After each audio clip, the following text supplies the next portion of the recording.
warahmatullahi wabarakatuh. Halo teman-teman semuanya, apa kabar? Semoga teman-teman semua dalam keadaan sehat walafiat ya. Amin ya rabbal alamin. Nah, sebelumnya perkenalkan, nama saya Anissa Nur Aziza, mahasiswi Universitas Negeri 11 Maret Surakarta, Prodi Pendidikan Anak Usia Dini dengan NIM K81170005. Nah, pada kesempatan kali ini saya ingin membuat inovasi makanan tradisional untuk anak usia dini, yaitu corobikan. Nah, corobikan itu terbuat dari tepung, beras, dan santan. Terus kemudian ada kue corobikan itu nanti cara pembuatannya yaitu dipanggang pada tungku yang diberikan pasir supaya kue corobikannya itu tidak cepat gosong. Nah, inovasi makanan tradisional ini yang dimaksud ialah pemenuhan gizi pada anak usia dini melalui makanan tradisional yaitu corobikan, di mana resep yang telah ada pada makanan tradisional ini diberikan inovasi, di mana ada pengurangan dan ada penambahan, sehingga pemenuhan gizi anak usia dini dengan memakan makanan tradisional itu bisa terpenuhi, sehingga anak juga dapat mengetahui ternyata makanan tradisional itu adalah sesuatu hal yang bisa dimakan di zaman sekarang yang dimana eranya sudah modern dan makan makanan yang lain pun juga ada yang lebih enak, sehingga anak-anak mengetahui dan bisa melestarikan makanan-makanan tradisional yang ada. Gimana cara membuatnya dan hasil akhirnya, langsung saja tonton videonya ya. Ini dia. Yang pertama, menyiapkan alat dan bahan. Nah, di sini itu ada tepung beras sebanyak 250 gram, tepung gandum sebanyak 3 sendok makan, terus kemudian tepung maizena 1 sendok makan, kemudian gula pasir 100 gram, terus garam sepucuk sendok teh, pewarna makanan secukupnya, vanili 1 bungkus kecil, air dan santan 250 ml. Nah, ini adalah alat untuk membuat corobikan. Yang pertama itu ada kompor, yang kedua ada cetakan corobikan, terus yang ketiga ada tatakan yang berisi pasir, gunanya untuk apa pasir itu? Supaya corobikan tidak cepat gosong. Terus yang keempat itu ada solet bambu, gunanya untuk mengangkat corobikan ketika sudah matang. Nah, di sini ada bahan tambahan, yaitu yang pertama buah naga, kemudian buah pisang, lalu keju, dan yang terakhir adalah coklat. Yang kedua, menyiapkan tatakan dan cetakan corobikan, lalu disusun di atas kompor dengan api sedang. Hal ini dilakukan di awal karena cetakan corobikan harus benar-benar panas supaya adonan matang dengan sempurna. Biasanya cetakan dipanaskan di kompor sekitar 30 hingga 40 menit lamanya. Untuk yang ketiga, campurkan semua bahan sampai menyatu. Nah, yang pertama, campurkan bahan diantaranya tepung beras, tepung gandum, tepung maizena, aduk hingga tercampur semua bahannya. Terus kemudian selanjutnya campurkan garam ke dalam adonan. Terus setelah itu campurkan gula pasir pada adonan yang tadi udah dicampur aduk awal tadi.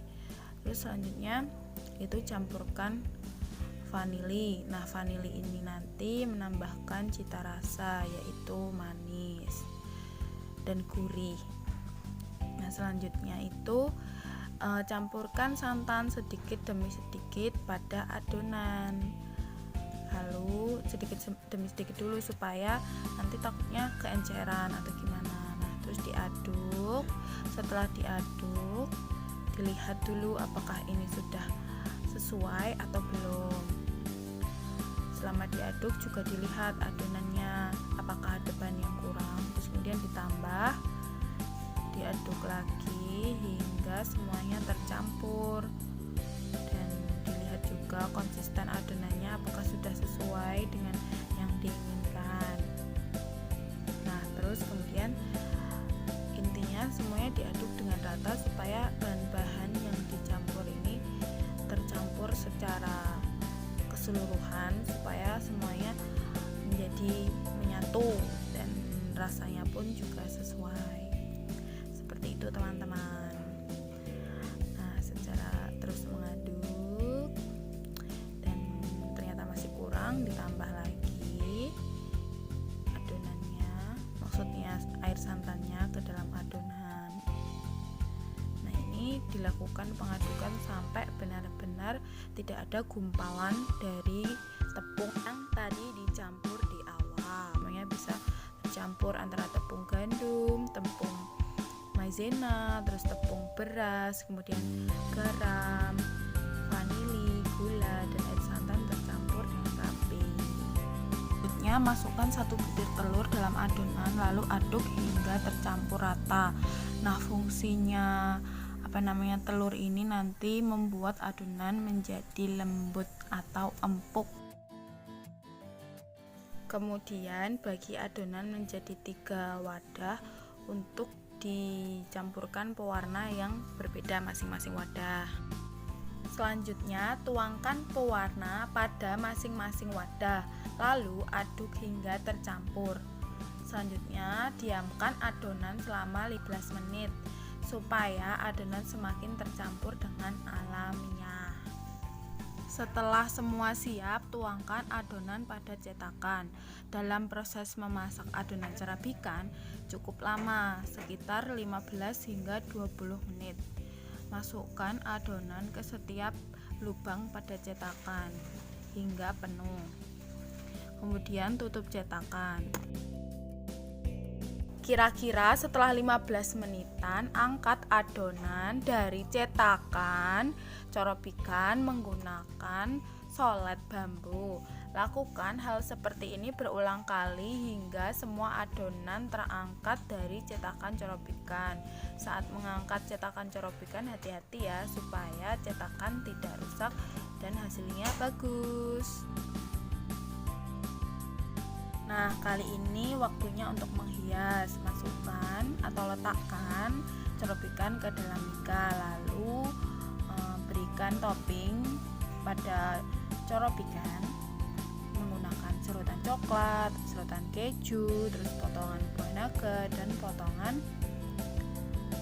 buah pisang. Nah, dalam pembuatan corobikan menggunakan tepung beras takaran 250 gram ini menghasilkan kurang lebih 15 biji corobikan. Nah, dengan inovasi yang saya jelaskan di awal, di sini saya menggunakan topping serutan coklat, serutan keju, buah naga, dan buah pisang. Diharapkan dapat menambah nutrisi dari makanan tradisional yaitu corobikan, dan inovasi yang saya berikan kepada corobikan ini mampu memberikan asupan nutrisi yang lebih pada anak sehingga anak dapat menyukai makanan tradisional, yang dimana makanan tradisional ini dikemas dengan topping yang sangat disukai oleh anak sehingga tertarik. Kalau misalnya makanan biasa, corobikan biasa itu kan nggak ada topping sama sekali. Nah, pada kali ini inovasi yang saya berikan topping supaya anak-anak tertarik dan ingin mencicipi makanan ini karena ini makanannya sehat, healthy corobikan. Bungkus mika atau rekatkan mika menggunakan solatip supaya aman untuk anak usia dini, dan ini sudah jadi. Corobikannya enak, ada tambahan buahnya, keju, coklat, bernutrisi, dan menarik untuk anak.